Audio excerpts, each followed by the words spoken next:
இயேசு கிறிஸ்துவின் இனிய நாமத்தில் உங்கள் யாவரையும் வாழ்த்துகிறேன். பிரியமானவர்களே, இந்த பூமியிலே நம் ஒவ்வொருவருடைய கையிலும் ஒரு பாத்திரம் கொடுக்கப்படுகிறதா? அந்த பாத்திரத்தில் நாம் குடித்துத்தான் ஆக வேண்டும். அந்த தேவ திட்டம் என்கிற அந்த பாத்திரத்தில் ஒரு மனிதன் நிச்சயமாய் குடித்துத்தான் ஆக வேண்டும். யாரும் தப்பிக்கொள்ள முடியாது. அப்படித்தான் நம் அருமை இரட்சகர் இயேசு 2000 வருடங்களுக்கு முன்பு பூமியிலே மனிதனாய் அவதரித்த பொழுது அவருடைய கையிலே நம் அருமை பிதா ஒரு பாத்திரத்தை கொடுத்தாராம். அது என்ன பாத்திரம் தெரியுமா? கசப்பான பாத்திரம். தன்னுடைய சொந்த சரீரத்தை கிழித்து தன்னுடைய கடைசி சொட்டு ரத்தம் வரை இந்த தரையிலே சிந்தி மனுக்குலத்துக்காக பரிகாரம் செய்து மீட்பின் திட்டத்தை நிறைவேற்ற வேண்டும் என்று சொல்லி ஒரு பெரிய திட்டத்தை உருவாக்கி அதை தன் மகன் கையிலே கொடுத்தாராம். நம் அருமை பிதா, நம் இரட்சகர் அந்த பாத்திரத்தில் குடிக்க வேண்டியது அவசியமாயிருந்தது. அருமை பிதாவாகிய தேவன் தன்னுடைய ஒரே பேரான குமாரனுடைய கரத்திலே இவ்வளவு ஒரு கசப்பான பாத்திரத்தை கொடுத்தார் என்று சொன்னால் அவர் மனுக்குலத்தை எவ்வளவாய் நேசித்திருக்க வேண்டும்? யோசித்து பாருங்கள் பிரியமானவர்களே. தேவன் தன்னுடைய ஒரே பேரான குமாரனை விசுவாசிக்கிறவன் எவனும் அவன் கெட்டு போகாமல் நித்திய ஜீவனை அடையும் படிக்கு அவரை தந்தருளி இவ்வளவாய் உலகத்தில் அன்பு கூர்ந்தார் என்று சொல்லி யோவான் சுவிசேஷம் 3ஆம் அதிகாரம் 16ஆம் வசனம் பிதாவாகிய தேவனுடைய அன்பை குறித்து நமக்கு தெள்ளத் தெளிவாய் விளக்குகிறது. இப்படிப்பட்ட கசப்பான ஒரு பாத்திரத்திலே என் மகன் குடிக்கட்டும், அப்படியாய் குடித்து மனுக்குலத்திற்கு மீட்பை உண்டு பண்ணட்டும், வாழ்வை உண்டு பண்ணட்டும், என் ஜனங்கள் வாழ வேண்டும். அதற்காக என் மகன் இந்த பாத்திரத்தில் குடித்து தானாக வேண்டும் என்று சொல்லி இந்த கசப்பான பாத்திரத்தை தன்னுடைய குமாரன் கையிலே கொடுத்தாரா? பிதாவாகிய தேவனுக்கு அவ்வளவு அன்பு. பிரியமானவர்களே, குமாரனுடைய அன்பை நோக்கி பார்த்தால் அதை பார்க்கிலும் அது மேலானது. எப்படி எப்படி பிதாவாகிய தேவன் கொடுத்த இந்த கசப்பான பாத்திரத்தை குமாரன் சந்தோஷமாய் வாங்கி கொண்டாராம். மிகுந்த அன்போடு கூட அவர் அதை வாங்கி கொண்டாராம். ஏனென்று சொன்னார், மனுக்குலத்தை குமாரன் அவ்வளவாய் நேசித்தாராம். அந்த கசப்பான பாத்திரத்தில் அவர் குடித்தார். மத்தேயு சுவிசேஷம் 26ஆம் அதிகாரம் 39 மற்றும் 42ஆம் வசனங்களில் அவர் எப்படி நெருக்கப்பட்டார் என்று சொல்லி வேதம் நமக்கு சொல்லுகிறது. தான் படப்போகிற பாடுகளை குறித்து அவரால் தாங்க முடியவில்லை. அவர் இரத்த வேர்வை சிந்தினார். அது மாத்திரமல்ல, அவர் சொல்லுகிறார், என் பிதாவே, கூடுமானால் இந்த பாத்திரம் என்னை விட்டு நீங்கட்டும், ஆனாலும் என்னுடைய சித்தத்தின்படி அல்ல, உம்முடைய சித்தமே நிறைவேறட்டும். தன்னுடைய தகப்பனிடத்தில் வாக்கு கொடுக்கிறார். எத்துணை கீழ்ப்படிதல் பார்த்தீர்களா? தன்னுடைய கடைசி சொட்டு ரத்தம் வரை சிந்தி சரீரம் கிளிய கல்வாரி சிலுவையிலே தொங்கும்படியாய் தன்னை முற்றிலும் அர்ப்பணிக்கிறார். பிரியமானவர்களே, எவ்வளவு கசப்பான பாத்திரம்! கட்டாயம் இதில் குடித்துத்தான் ஆக வேண்டுமா? ஏன் குடிக்க வேண்டும்? அல்லது இன்னொரு காரியம் செய்திருக்கலாமே என்று சொல்லி நீங்கள் யோசிக்கலாம். வேதம் சொல்லுகிறது, எபிரேயருக்கு எழுதிய நிருபம் 9ஆம் அதிகாரம் 22ஆம் வசனம் நமக்கு சொல்லுகிறது, இரத்தம் சிந்துதல் இல்லாமல் மன்னிப்பு உண்டாகாது. பிரியமானவர்களே, இரத்தம் சிந்தப்பட வேண்டும். மனுக்குலத்தை வாழ வைக்கும்படியாய் பரிசுத்தமான தெய்வத்தினுடைய இரத்தம் சிந்தப்பட வேண்டும் என்பது வேத சாஸ்திரம். அது தேவ நீதி. ஆதலால் தான் பரிசுத்தமான தேவகுமாரனுடைய இரத்தம் நம் மண்ணிலே சிந்தப்பட்டதா. நமக்காக இரத்தம் சிந்தினார். ஏன் இரத்தம் சிந்தப்பட வேண்டும்? இன்னொரு காரியம் செய்திருக்கலாமே என்று ஒருவேளை நீங்கள் யோசிக்கலாம். வேதம் சொல்லுகிறது, லேவியர் புஸ்தகம் 17ஆம் அதிகாரம் 11ஆம் வசனம் மற்றும் லேவியர் 17 14ஆம் வசனம். இந்த வசனங்களில் வேதம் நமக்கு தெளிவாய் சொல்லுகிறது, இந்த மாம்சத்தின் உயிர் இரத்தத்தில் இருக்கிறதாம். இந்த இரத்தம் தான் இந்த மாம்சத்தின் உயிராய் இருக்கிறதாம். மாம்சத்தின் உயிராகிய இரத்தம் மனுக்குலத்தை காக்கும்படியாய் சிந்தப்பட வேண்டியது அவசியமாயிற்று. பிரியமானவர்களே, இவ்வளவாய் நம் அருள்நாதர் இயேசு இந்த கசப்பான பாத்திரத்திலே குடித்ததினால் என்ன பயன்? முதலாவது பாவம், இரண்டாவது நோய், மூன்றாவது மரணம். இந்த மூன்றும் சாத்தானுக்குரியது, சாத்தானுடைய பாத்திரங்கள்.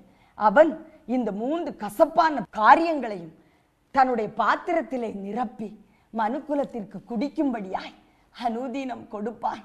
அதுதான் அவனுடைய வேலை. பிரியமானவர்களே, ஆனால் நம் அருமை இரட்சகர் பிதாவாகிய தேவன் தன்னுடைய கரத்திலே கொடுத்த அந்த கசப்பான பாத்திரத்தில் குடித்தபடியினால் இந்த மூன்று காரியங்களையும் மனுக்குலத்தை விட்டு நீக்கி போட்டார்.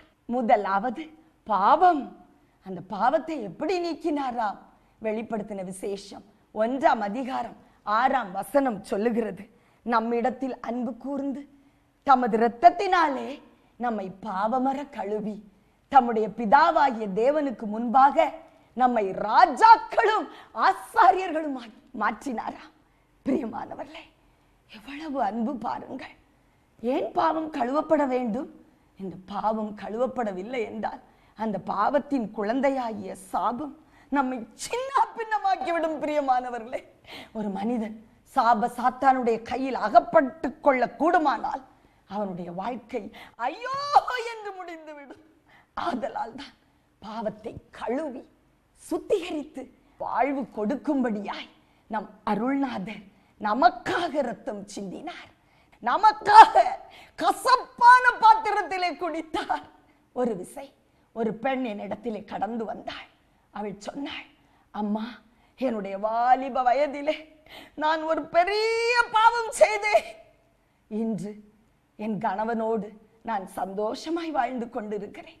ஆனால் ஒவ்வொரு நாளும் என் கணவன் என் அருகிலே கடந்து வந்து தன்னுடைய அன்பை வெளிப்படுத்தும் பொழுது என் உள்ளமெல்லாம் நடுங்குகிறது, என் பாவம் என்னை கொன்று போடுகிறது என்று சொன்னாள். நான் சொன்னேன், என் நேச மகளே, நம் அருமை இரட்சகருடைய திரு ரத்தம் ஒரு பெரிய குளம் போல நம் முன்பதாய் காணப்படுகிறது.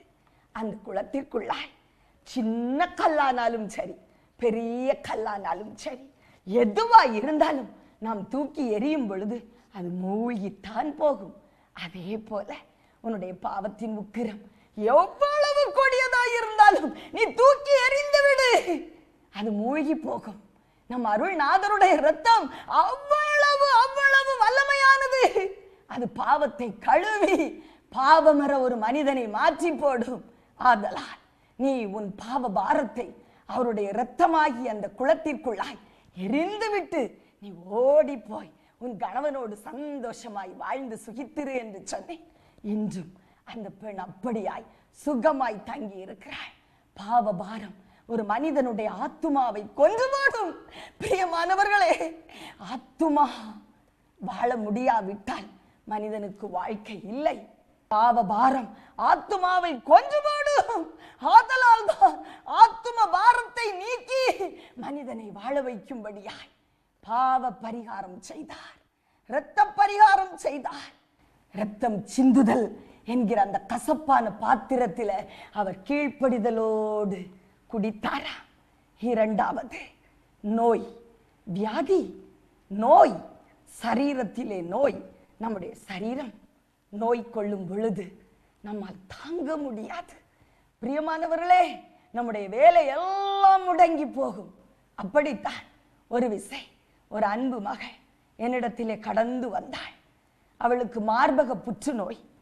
அந்த மகளுக்கு நான் செபித்த பொழுது என் கைகளை வைத்து ஏசாயா தீர்க்கதரிசியின் புஸ்தகம் 53ஆம் அதிகாரம் 5ஆம் வசனத்தில் சொல்லப்பட்ட அந்த வார்த்தையை நான் சொல்லிக்கொண்டே இருந்தேன்.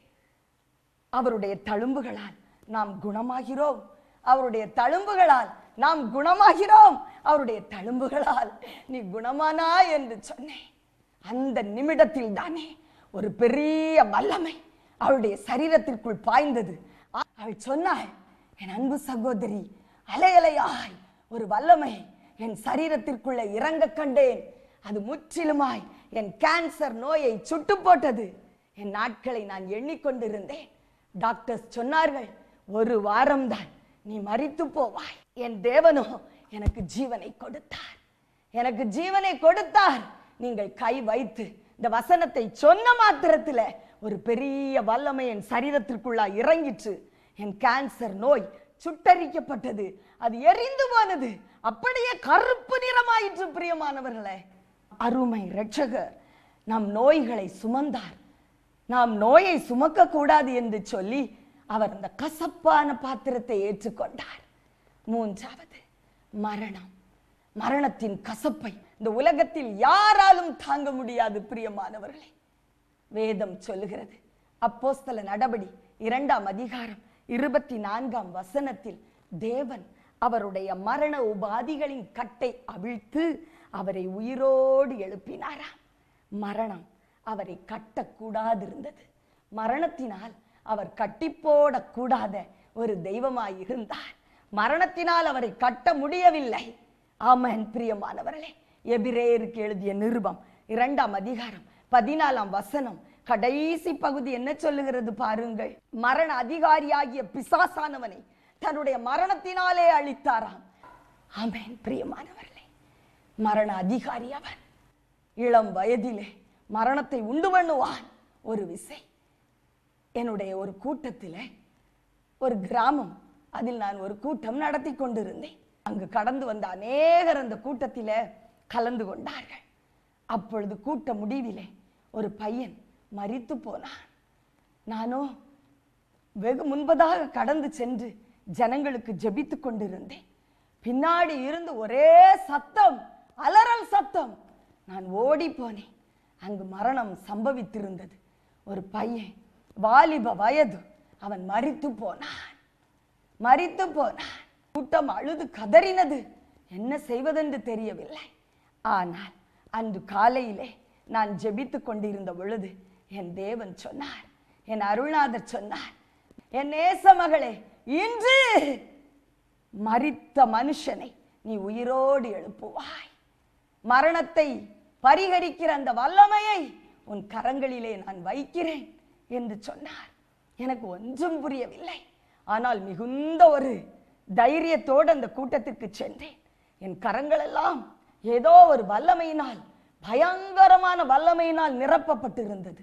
மரித்து போன அந்த மனிதன் அருகிலே சென்று நான் என் கரங்களை நீட்டின பொழுது நான் தொடக்கூடவில்லை. அவன் மேல என் நிழல் பட்ட அந்த மாத்திரத்திலே அவன் உயிரோடு எழுந்தான். என் நிழல் அவன் மேல் பட்டது, அந்த நிமிடத்திலே அவன் உயிரோடு எழுந்தான். பிரியமானவர்களே, அவன் உயிர் அவனுக்குள் அப்படி ஜம்ப் ஆகி வந்ததை, குதித்து வந்து அமர்ந்ததை நாங்கள் எல்லோரும் கண்கூடாய் பார்த்தோம். அந்த சாந்தேக்காய் எனக்கு பாட்டு பாடி உற்சாகப்படுத்தி உயிர் பிழைக்க வச்சாப்புல, அந்த நேரத்தில் ஒளி வந்து பக்குன்னு இதயத்தில் அடித்து பிரகாசமாக இருந்தது. முகம் பிரகாசமாக இருக்கும்போது ஆண்டவர் நான் பார்க்குறேன், ஏசப்பா நான் பார்க்குறேன், கண்ணு உச்சியாக நான் பார்க்குறேன். மரணத்தை பரிகரித்த தேவன் மரணம் அவரை மேற்கொள்ளவில்லை. அவர் 3ஆம் நாள் உயிரோடு எழுந்தார். உயிரோடு எழுந்து வெற்றி சிறந்தார். ஆனால் கசப்பான பாத்திரத்தில் குடித்தார். ஆதலால் தான் உயிர்த்து எழுந்து மகிமையோடு கூட பிதாவின் வலது பாரிசத்திலே வீற்றிருக்கிறார். நீங்கள் கூட கேட்கலாம், இப்படியாய் அவர் இந்த கசப்பான பாத்திரத்தில் குடித்ததினால் என்ன பலன் என்று சொல்லி. வேதம் சொல்லுகிறது, வெளிப்படுத்தின விசேஷம் 5ஆம் அதிகாரம் 12ஆம் வசனம் சொல்லுகிறது, அடிக்கப்பட்ட ஆட்டுக்குட்டியானவர் வல்லமையையும் ஐஸ்வரியத்தையும் ஞானத்தையும் பலத்தையும் கனத்தையும் மகிமையையும் ஸ்தோத்திரத்தையும் பெற்றுக்கொண்டாராம். எத்துணை ஆச்சரியமான கிருபை பாருங்கள், எத்துணை ஆசீர்வாதம். நாமும் கூட சாத்தானுடைய பாத்திரத்தை புறக்கணித்து தேவனுடைய பாத்திரத்தில் பங்கு கொள்ள கூடுமானால் இந்த எல்லா ஆசீர்வாதங்களையும் பெற்றுக்கொள்ளக்கூடும். 7 ஆசீர்வாதங்கள், வல்லமை, ஐஸ்வர்யம், ஞானம், பலம், கனம், மகிமை, ஸ்தோத்திரம். ஹல்லேலூயா!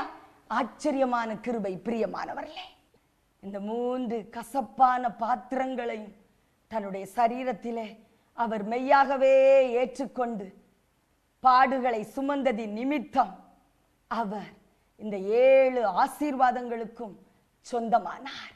நாமும் கூட அவரோடு கூட அவருடைய பாத்திரத்திலே பங்கு கொள்ள கூடுமானால் இந்த 7 ஆசீர்வாதங்களையும் நமக்கும் நிச்சயமாய் உண்டு பண்ணுவார்.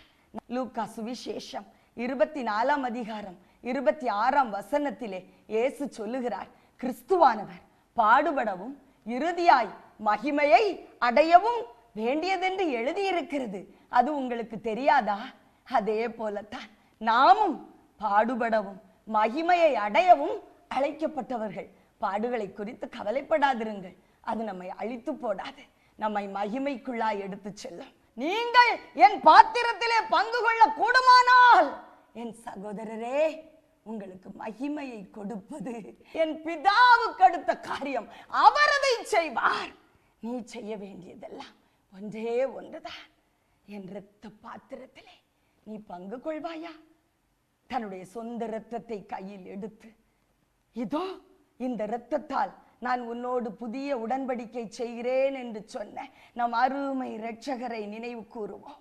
அது என்ன உடன்படிக்கை? இந்த இரத்த பாத்திரத்திலே நீ குடிக்க வேண்டும். லூக்கா சுவிசேஷம் 22ஆம் அதிகாரம் 20ஆம் வசனம் மற்றும் 1 கொரிந்தியர் 11ஆம் அதிகாரம் 25ஆம் வசனம். அவர் தன்னுடைய இரத்தம் நிறைந்த பாத்திரத்தை கையில் எடுத்து, இதோ இந்த பாத்திரம் என் புதிய உடன்படிக்கைக்கு அடையாளமான பாத்திரம். இந்த பாத்திரத்திலே நீ குடி. நீ மகனே, நீ என்னுடைய இரத்த பாத்திரத்திலே பங்கு கொள்ள கூடுமானால் என் பிதா உன்னை மகிமைப்படுத்துவார். நீ மரித்து போக மாட்டாய். என் பாத்திரத்தில் பங்கு கொண்ட எவனும் மரணத்தை பார்ப்பதில்லை என்று சொல்லி நம்மோடு புதிய உடன்படிக்கை ஒன்றை உண்டு பண்ணுகிறார். பிரியமானவர்களே, பவுல் அப்போஸ்தலனை எடுத்துக்கொண்டால் அவருடைய இரத்த பாத்திரத்திலே பானம் பண்ணின ஒரு மனிதன், அவருடைய பாடுகளில் சந்தோஷமாய் பங்கு கொண்ட ஒரு மனிதன். வேதம் அந்த மனிதனை குறித்து சொல்லுகிறது, தேவன் பவுலின் கைகளினால் மகிமைப்பட்டார். விசேஷித்த அற்புத அடையாளங்கள் பவுலின் கைகளினால் நடைபெற்றது. பிரியமானவர்களே, அப்படிப்பட்ட மகிமையை அவருக்கு கொடுத்தார். பாடுகளை குறித்து கவலைப்படாதிருங்கள். இந்த பாடுகள் உங்களுக்கு மகிமையை கொண்டு வரும், நிச்சயமாய் மகிமையை கொண்டு வரும். பிரியமானவர்களே, ஒரு மனிதன் தன்னுடைய வாழ்விலே 2 பாத்திரத்தில் பானம் பண்ணவே முடியாது. இன்று சிலர் 2 பாத்திரத்தில் பானம் பண்ண விரும்புகிறார்கள். ஒன்று தேவனுடைய பாத்திரம், இன்னொன்று சாத்தானின் பாத்திரம். 1 கொரிந்தியர் 10ஆம் அதிகாரம் 21ஆம் வசனம் சொல்லுகிறது, நீங்கள் பேய்களுடைய பாத்திரத்திலும் தேவனுடைய பாத்திரத்திலும் பானம் பண்ண முடியாது. நீங்கள் பேய்களுடைய பந்தியிலும் தேவனுடைய பந்தியிலும் பந்தி இருக்க முடியாது. ஏதாவது ஒன்றுதான், ஏதாவது ஒன்றை மாத்திரம் தெரிந்து கொள்ளுங்கள். தேவனுடைய பாத்திரம் முதலாவது கசப்பாய் தோன்றும். கவலைப்படாதே, முடிவிலே பாக்கியம் உண்டாயிருக்கும், சம்பூரணம் உண்டாயிருக்கும், கிருபை உண்டாயிருக்கும், மகிமை உண்டாயிருக்கும், ஆசீர்வாதம் உண்டாயிருக்கும். பேய்களுடைய பாத்திரம் பளபளப்பாய் தோன்றும், கவர்ச்சியாய் தோன்றும். இறுதியிலே மரணம். அந்த பாத்திரத்திலே குடிக்கிற ஒரு மனிதனுடைய நிலைமை மரணம். கவலைப்படாதிருங்கள். நம் தேவன் அந்த பாத்திரத்தை மாற்றி போடத்தான், அந்த பாத்திரத்தின் கசப்பை மனுக்குலத்தின் வாழ்விலே மாற்றி போடத்தான், தன் பிள்ளைகளுடைய வாழ்விலே மாற்றி போடத்தான் அவர் கசப்பான பாத்திரத்திலே குடித்தார். இந்த கசப்பான பாத்திரத்துல அவர் குடிக்கிறதுக்கு அவருக்கு என்னென்ன குணாதிசயங்கள் இருந்தது? ஒரு மனிதனும் கூட கசப்பான பாத்திரத்திலே பங்கு கொள்ள வேண்டுமானால், தேவனோடு கூட அவருடைய இரத்த பாத்திரத்திலே பங்கு கொள்ள வேண்டுமானால், அவனுக்கும் இயேசுவை போல் அந்த 4 குணங்களும் தேவை. முதலாவது, அவருக்கு ஒரு பெரிய பொறுமை காணப்பட்டது. 2வது கீழ்ப்படிதல். 3வது அன்பு. 4வது மன்னிப்பு. இந்த 4 குணங்களும் அவர் சிலுவையிலே ஏறும் பொழுது அவர் மிகுந்த பொறுமையாயிருந்தார். அவரை அடித்து கிழித்து ஒரு மிருகத்தை போல் நடத்தின பொழுது அவர் பொறுமையை இழந்திருந்தால் என்ன நேரிடும்? என்ன நேரிட்டு இருக்கக்கூடும்? நாம் ரட்சிப்பை இழந்திருப்போம், ஆசீர்வாதத்தை நாம் தான் இழந்திருப்போம். ஆனால் அவர் பொறுமையோடு ஏற்றுக்கொண்டார். 2வதாக ஒபீடியன்ஸ், கீழ்ப்படிதல். கீழ்ப்படிதலோடு ஏற்றுக்கொண்டார். பிதா சொன்னதை அப்படியே செய்தார். இயேசு சொல்லுவதை நாம் அப்படியே செய்கிறோமா? யோசித்து பாருங்கள் பிரியமானவர்களே. நமக்குள் ஒரு கீழ்ப்படிதல் காணப்படக்கூடுமானால் நிச்சயமாய் தேவன் நம் கையிலே கொடுக்கிற பாத்திரம் என்ன பாத்திரமாய் இருந்தாலும் அதில் சந்தோஷமாய் நாம் குடித்து இறுதியிலே நாம் மகிமையை கண்டடைய முடியும். மூன்றாவதாக அவருக்குள் அன்பு காணப்பட்டது. மனுக்குலத்தின் மேல் மிகுதியான அன்பு. அந்த அன்பின் அகலம், ஆழம், நீளம், உயரத்தை அளவிட முடியாத அளவுக்கு ஒரு அன்பு காணப்பட்டது. ஆதலால் தான் இந்த கொடுமையான பாத்திரத்தை அவர் சந்தோஷமாய் ஏற்றுக்கொண்டு அதிலே குடித்தார். அன்பு இல்லை என்று சொன்னார் அவருடைய இரத்த பாத்திரத்திலே நாம் பங்கு கொள்ளவே முடியாது. பாடுகள் வரும் பொழுது இயேசுவை நாம் தூஷித்து ஓடிவிடுவோம்.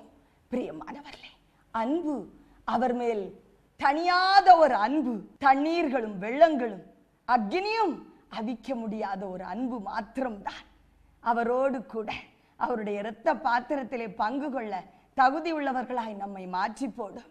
அந்த அன்புதான் அந்த கல்வாரி சிலுவையிலே சகல பாடுகளையும் அவர் சுமக்க அவரை அனுமதித்தது. நான்காவதாக forgiveness, மன்னிப்பு.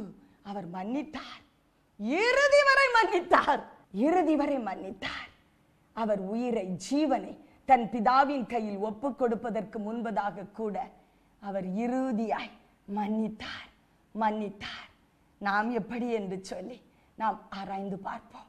பிரியமானவர்களே, இந்த 4 உன்னத குணங்கள், இந்த 4 உச்சிதமான குணங்கள் கசப்பான பாத்திரத்தில் நம் அருமை இரட்சகர் குடிப்பதற்கு ஏதுவாய் இருந்தது. நாமும் கூட இந்த குணங்களை கற்றுக்கொள்வோம். ஒருவேளை நீங்கள் ஒரு பரிகாரத்தை தேடி அலைகிறீர்களோ, இன்னொரு பரிகாரம் இல்லை. மரத்திலே தூக்கப்பட்ட எவனும் சபிக்கப்பட்டவன் என்று எழுதியிருக்கிறபடி கிறிஸ்து நமக்காக சாபமான அந்த சிலுவையிலே ஏறி சாபத்தை பரிகரித்தார், பாவத்தை பரிகரித்தார், பாவத்தின் குழந்தையாகிய சாபத்தை பரிகரித்தார். பரிகாரி, கசப்பான பாத்திரத்திலே குடித்த அந்த பரிகாரியை இன்று உன் வாழ்விலே நுழைந்து உன் வாழ்விலே பாவ பரிகாரம் செய்ய அனுமதி கொடுப்பாயா? நீ கொடுத்துப்பார், மேலான காரியங்களை காண்பாய். கசப்பான பாத்திரத்தில் நமக்காக குடித்த இரட்சகரை நோக்கி பார்ப்போம். நாம் எல்லாரும் கண்களை மூடுவோம். இன்றும் நம் மத்தியிலே கடந்து வந்திருக்கிறார். இன்று இந்த புரோகிராமை பார்த்து கொண்டிருக்கிற உன்னை ஆசீர்வதிக்கும்படியாய் இரட்சகர் கடந்து வந்திருக்கிறார். பரிகாரி இயேசு கடந்து வந்திருக்கிறார். கவலைப்படாதே, உன் கண்ணீர் துடைக்கப்பட்டது. இனி உனக்கு கண்ணீர் இல்லை. பாவ பரிகாரி, சாப பரிகாரி சாத்தான் உன் கையில் கொடுத்த பாவம் என்கிற அந்த கசப்பை மாற்றி உன் ஆத்துமாவை கரைப்படுத்திய பாவத்தின் கொடுமை என்கிற அந்த கரையை மாற்றி உன்னை விடுதலை ஆக்கினார். நீ விடுதலையை பெற்றுக்கொள். பாவத்தின் குழந்தையாகிய சாபம் இனி உன்னை தொடர்வதில்லை. சாபத்தை உடைக்கிறேன் ஐயா, உடைக்கிறேன். மனுக்குலத்தின் மேல் இருக்கிற சாப கண்ணிகள், சாப கட்டுகள் என் அருள்நாதர் இயேசு கிறிஸ்துவின் ஜெயம் பெற்ற நாமத்தில் உடைக்கிறேன் அப்பா.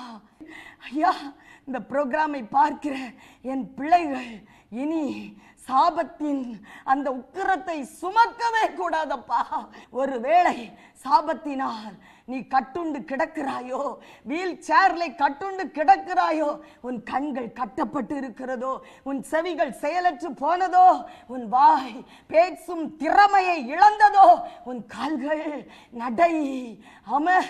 நடக்க முடியாமல் தவித்து போனதோ, என் அன்பு சகோதரா, என் அருமை மகளே, இயேசுவை நோக்கி பார். சாப பரிகாரி உன் சாபங்களை இன்று பரிகரித்தார். விடுதலையை பெற்றுக்கொள். பாவம் ஒளிந்தது. பாவத்தை விட்டு வெளியே வா. ரகசிய பாவங்கள் இனி உன்னிடத்தில் இல்லை. பாவ பரிகாரி உன்னை தொட்டு இருக்கிறார். அவர் உன்னை தொட்டு உனக்குள்ளாய் ஊடுருவி பாய்கிறார். உன் எலும்புகளுக்குள், உன் நரம்புகளுக்குள், உன் தசைகளுக்குள், உன் நாடிக்குள், உன் ஆவிக்குள், உன் ஆத்துமாவுக்குள் அவருடைய ஜீவன் பாவம் என்கிற அந்த பாத்திரத்தை நீக்கி போடும்படியாய் மெய்யாகவே அவர் பாடுகளை ஏற்றுக்கொண்டு துக்கங்களை சுமந்தார். உனக்கு சமாதானத்தை உண்டு பண்ணும் ஆக்கினை அவர் மேல். ஆதலால் நீ இன்று விடுதலை விடுதலை விடுதலை விடுதலை அடைந்தாய். எஸ், நோய் உள்ள இடத்திலே உன் கரங்களை வைத்துக்கொள். நோய்கள் எல்லாம் மாறிக்கொண்டிருக்கிறது. வாட் எவர் த டிசீஸ், நோயின் உக்கிரம் எத்தன்மையானது என்றாலும் கவலை இல்லை. நோயின் உக்கிரத்தை அவர் மாற்றிக்கொண்டிருக்கிறார். அவருடைய தழும்புகளால் நீ குணமாகி கொண்டிருக்கிறாய். அவருடைய தழும்புள்ள கரம் உன்னை தொடுகிறது. என் மகனே, என் மகளே, உன்னை தொடுவதை பார்க்கிறேன். Cancer come out, tumour come out. வியாதிகளின் கூறுகளை இயேசுவின் நாமத்தில் உடைக்கிறேன் ஐயா, உடைக்கிறேன்.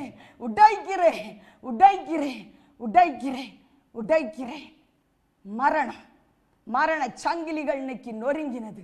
ஏன் என்று சொன்னார், மரண அதிகாரியாகிய சாத்தானை அவர் தன்னுடைய மரணத்தினால் அழித்து போட்டார். இனி மரணம் இல்லை. இனி மரணம் உன் வீட்டில் இல்லை. இனி மரணம் இல்லை. மரண சங்கிலிகள் உன் வீட்டில் நொறுங்கினது. மரண கண்ணிகள் உடைந்தது. ஜெயம் பெற்ற இயேசு இன்று உன் வீட்டிற்கு வந்திருக்கிறார். தொடர்ந்து உன் வாழ்வை பொறுப்பெடுத்துக் கொள்ளுகிறார். அவரை பற்றிக்கொள். அவர் உன் கரத்தை பற்றிக்கொள்ள அனுமதி கொடு. அவர் உன்னை விட்டு விலகுவது இல்லை. உன்னை கைவிடவே மாட்டார். காருண்யம் உன்னை சூழ்ந்து கொள்ளும். ஒரு மகிமையின் மேகம் உன்மேல் நிழலிடுவதை பார்க்கிறேன். இயேசு கிறிஸ்துவின் இரத்தத்தின் துளிகள் உன்மேல் விழுந்து கொண்டிருக்கிறது. உன் வீட்டில் விழுந்து கொண்டிருக்கிறது. நஷ்டமான உன் தொழில் மேல் விழுந்து கொண்டிருக்கிறது. தோல்வியான உன் வாழ்க்கையின் மேல் விழுந்து கொண்டிருக்கிறது. உன் வீட்டிற்குள்ளே சமாதானம், உன் தொழிலிலே லாபம் உண்டாயிருக்கட்டும் என்று சொல்லி இயேசுவின் நாமத்தில் ஆசீர்வதிக்கிறேன். இயேசு கிறிஸ்துவின் ஜெயம் பெற்ற நாமத்தில் பிதாவே, ஆமென், ஆமென். தி அமேசிங் கிரேஸ் மினிஸ்ட்ரீஸ் நடத்தும் புத்தாண்டு ஆசீர்வாத ஜெப கூட்டம். முந்தினவைகள் ஒளிந்து போய் எல்லாம் புதிதாயின. ஜனவரி மாதம் 1ஆம் தேதி மாலை 3 மணி முதல் 6 மணி வரை சென்னை வேப்பேரி ரித்தட்டன் ரோட்டில் அமைந்துள்ள பாலர் கல்வி நிலையத்தில் வைத்து ஜெப கூட்டம் நடைபெறும். கருப்பு எழுத்துக்கள்ல 2015 என்று எழுதப்பட்டிருந்தது. தண்ணீரினால் அழிவுகள், வெள்ளங்களும் புயல்கள், மழையினால் உண்டாகிற சேதங்கள் தேசத்தில் அதிகமாய் உண்டாயிருக்கும். புத்தாண்டு வாக்குத்தத்த தேவ செய்தி மற்றும் தீர்க்க தரிசன வெளிப்பாடுகளை நமது சகோதரி ஜானட் சாந்தி அவர்கள் பகிர்ந்து கொள்வார்கள். புத்தாண்டு ஆசீர்வாத ஜெப கூட்டத்தில் குடும்பமாய் கலந்து கொண்டு தேவ மகிமையை பெற்றுக்கொள்ள அன்புடன் அழைக்கிறோம். The amazing grace ministries, number 1, Bharathi Nagar, 2வது தெரு, Kovilpatti. The amazing grace ministries நடத்தும் புத்தாண்டு ஆசீர்வாத ஜெப கூட்டம். முந்தினவைகள் ஒளிந்து போய் எல்லாம் புதிதாயின. ஜனவரி மாதம் 3ஆம் தேதி மாலை 3 மணி முதல் 6 மணி வரை கோவில்பட்டி வக்கீல் தெருவில் உள்ள நந்தினி மஹாலில் வைத்து ஜெப கூட்டம் நடைபெறும். கருப்பு எழுத்துக்கள்ல 2015 என்று எழுதப்பட்டிருந்தது. தண்ணீரினால் அழிவுகள், வெள்ளங்களும் புயல்கள், மழையினால் உண்டாகிற சேதங்கள் தேசத்தில் அதிகமாய் உண்டாயிருக்கும். புத்தாண்டு வாக்குத்தத்த தேவ செய்தி மற்றும் தீர்க்க தரிசன வெளிப்பாடுகளை நமது சகோதரி ஜானட் சாந்தி அவர்கள் பகிர்ந்து கொள்வார்கள். புத்தாண்டு ஆசீர்வாத ஜெப கூட்டத்தில் குடும்பமாய் கலந்து கொண்டு தேவ மகிமையை பெற்றுக்கொள்ள அன்புடன் அழைக்கிறோம். The amazing grace ministries, number 1, Bharathi Nagar, 2வது தெரு, கோவில்பட்டி.